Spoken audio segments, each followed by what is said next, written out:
पद्मासन घालून तपश्चर्या पूर्ण होत नाही, एका पायावर उभे राहिले. आज भगवान शंकरांची तपश्चर्या लवकर जेवढा अधिक आपण स्वतःला कष्ट देतो तेवढे शिवप्रसन्न लवकर होतात.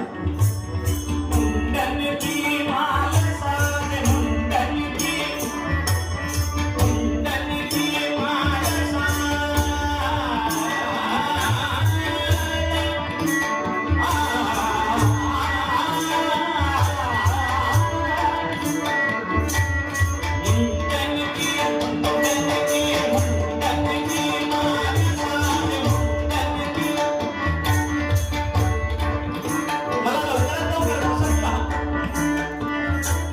तुम्ही आधी शिकवलेली सगळी शस्त्र संपली, आता नवीन द्या की जेणेकरून ती कामं लवकरात लवकर मला आणता येईल.